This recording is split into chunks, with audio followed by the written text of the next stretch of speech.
O Senhor esteja convosco. Ele está no meio de nós. Proclamação do Evangelho de Jesus Cristo segundo Marcos. Glória a vós, Senhor. Naquele tempo, vieram ter com Jesus alguns saduceus, os quais afirmam que não existe ressurreição, e lhe propuseram este caso. Mestre, Moisés deu-nos esta prescrição. Se morrer o irmão de alguém e deixar a esposa sem filhos, o irmão desse homem deve casar-se com a viúva a fim de garantir a descendência de seu irmão. Ora, havia 7 irmãos. O mais velho casou-se e morreu sem deixar descendência. O segundo casou-se com a viúva e morreu sem deixar descendência. E a mesma coisa aconteceu com o terceiro. E nenhum dos 7 deixou descendência.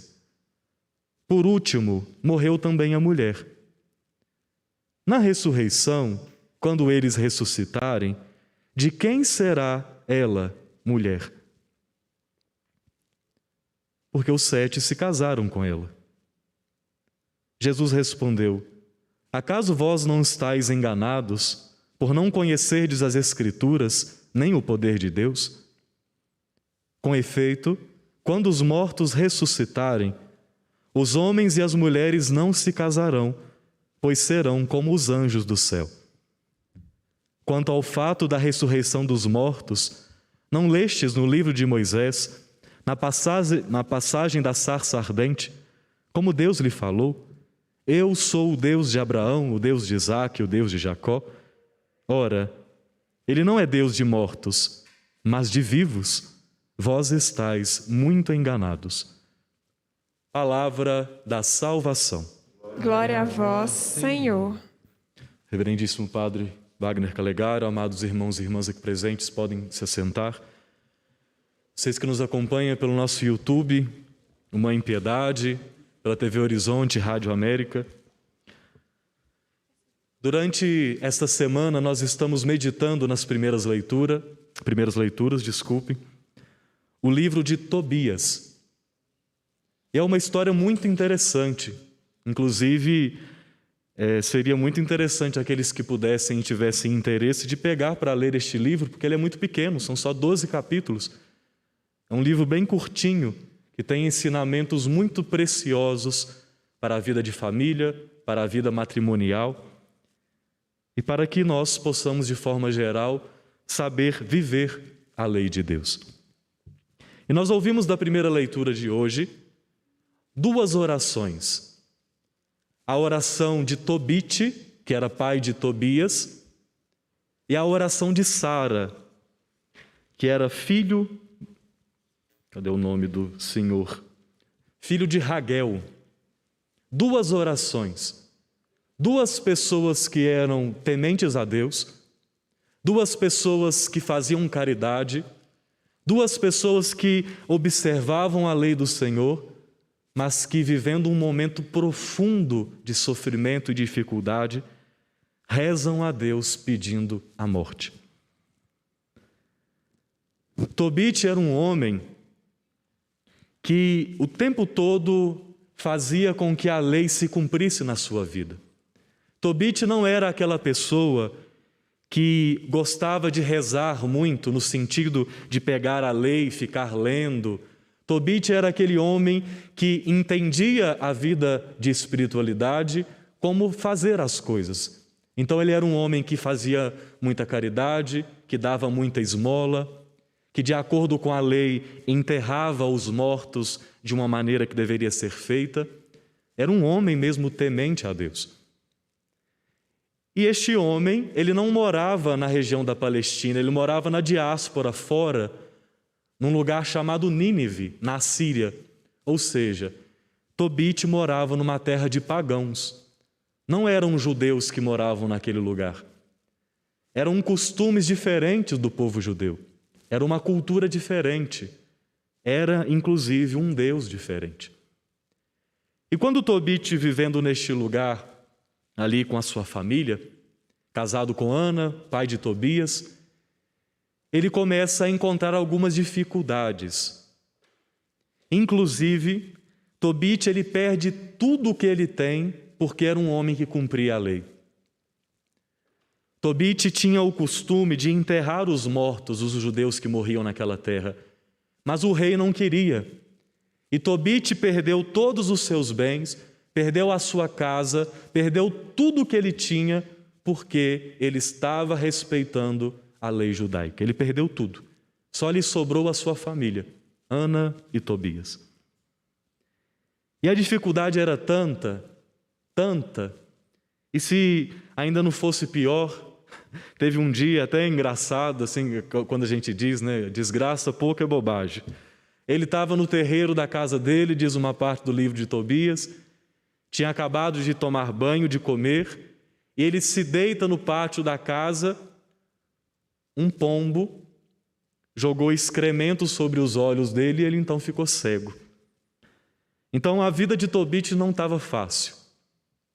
Estava sofrendo muito, sofrendo perseguição, sofrendo fisicamente, sem dinheiro, sem poder cuidar da família. E Tobit então levanta um clamor a Deus dizendo: Senhor, não dá mais para viver nessa condição. É tão grande a minha angústia que eu prefiro morrer do que viver desse jeito que eu estou vivendo. De um outro lado, há Sara, também uma mulher temente a Deus, que casou-se por 7 vezes, mas todas as vezes que chegava o momento de concretizar aquele matrimônio que é concretizado a partir da relação sexual, o marido, o esposo, era morto por um demônio chamado Asmodeu. Isso aconteceu 7 vezes seguidas. E diante de toda aquela tristeza e dificuldade que ela estava vivendo, Sara, ela também chega à conclusão de que diante de toda a injúria, diante de toda a provocação daquele povo, ela preferiria morrer do que continuar vivendo naquela situação de vergonha e dificuldade que ela passava. São 2 pessoas em sofrimento que elevam a sua alma a Deus, porque perderam a esperança diante daquilo que estavam vivendo. Mas o fim da leitura, Deus na sua providência atende a oração de Tobit e de Sara, mandando o anjo Rafael. Rafael, que significa o Deus que cura, para que Tobit fosse curado da sua cegueira e Sara pudesse, junto com Tobias, nós veremos isso nas próximas leituras, se unindo a ele em matrimônio, que eles pudessem vencer o demônio Asmodeu, então pudessem ter uma família. Deus envia o seu anjo. Deus derrama sobre eles a sua graça para que a vida deles pudesse ser transformada. A história de Sara e de Tobit é a história daqueles que confiaram a sua vida ao Senhor e foram atendidos. É o que nós cantamos no Salmo: a vós, Senhor, eleva a minha alma. É importante que nós aprendamos com estes 2 homens e com esta mulher, Sara, a elevar a nossa alma ao Senhor naquilo que nós estamos vivendo. A aprender da nossa vida que, independentemente daquilo que nós estejamos vivendo, independentemente da dificuldade que nós estejamos passando, que é possível nós encontrarmos refúgio no Senhor para contornarmos as situações que nós passarmos. Nos momentos de dificuldade, é natural que nós percamos a esperança, fiquemos tristes, para baixo. Até mesmo dando um exemplo, a pessoa que pensa em se matar não é propriamente em retirar a própria vida, mas é um desejo de acabar com o seu sofrimento.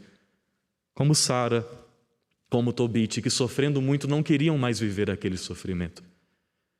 É eu e você que temos uma alma, um princípio de eternidade que é o sopro da vida de Deus em nós.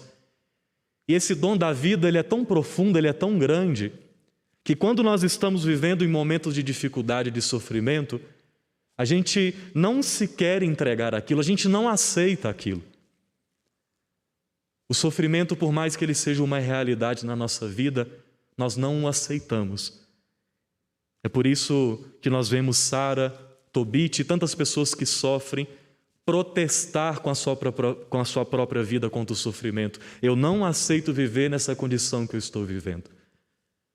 É a nossa vida que não aceita ser rebaixada a este estado. Mas o caminho para Sara e para Tobit, o caminho para aqueles que estão vivendo numa situação de dificuldade, para aqueles que até pensam em se matar, o caminho nunca é a morte. O nosso caminho é refugiar-se no Senhor. O nosso caminho é levar a Ele a nossa alma para que nessa comunhão com Ele nós consigamos contornar as dificuldades desta vida. A comunhão com o Senhor é o que nos sustenta, tanto aqui nesta terra, e do mesmo modo será assim quando nós estivermos no céu. Nós ouvimos isso hoje do Evangelho. Até mesmo uma das grandes instituições que nós temos nesta terra, que é a família, quando chegarmos no céu, ela dará lugar à comunhão plena com o Senhor. Não haverá mais o casamento. A única união que teremos no céu é essa união plena com o Senhor, onde estaremos juntos, mas juntos no Senhor. Tudo passa por essa relação de intimidade com Ele. É disso que nós precisamos para que a nossa vida esteja sustentada na verdade e numa pedra firme que não ceda nesses momentos de dificuldade. É natural que nós soframos, é natural que ainda sofreremos muitas vezes, porque isso faz parte do ser humano, mas nós temos a graça de poder contar com o Senhor. Nós temos esta oportunidade de, como Sara, de como Tobit, de elevar a nossa alma ao Senhor para que Ele nos sustente. Que o Senhor nos conceda esta confiança hoje, de sermos pessoas que confiam na graça do Senhor. O Senhor nos prova, o Senhor permite-nos dificuldades que farão com que nós cresçamos, mas o Senhor também, com um simples estalo de dedo, pode manifestar sobre nós a sua graça, como enviou Rafael a ambos, e pode também transformar os nossos sofrimentos em alegria, o nosso choro em felicidade. O Senhor pode transformar tudo o que nós estamos vivendo, todo o nosso suor, todo o nosso choro, toda a nossa dificuldade, numa condição de salvação e até mesmo na alegria. É preciso que confiemos nele para que possamos desfrutar da sua providência. Aqueles que confiam no Senhor e que elevam a sua alma até Ele, nunca serão desapontados. Em tudo aquilo que nós nos recomendarmos a Ele, falando a Ele sobre o que está aqui dentro, Ele nunca nos deixará desamparados. É o Senhor que nos ensina a chamá-lo de Pai. Mas não um Pai em instâncias humanas, porque há bons pais e há pais que não são tão bons, mas um Pai que cuida de nós o tempo inteiro e que fez e sempre fará de tudo para que nós encontremos nele a salvação. E a grande prova disso é o envio de Jesus Cristo para que morresse por nós. No momento de silêncio, entregamos a nossa vida ao Senhor e peçamos a Ele esta graça. A graça de confiar neste Pai que nos ama, que ouve a nossa prece e que, se a Ele nós elevarmos a nossa alma, nunca seremos desapontados.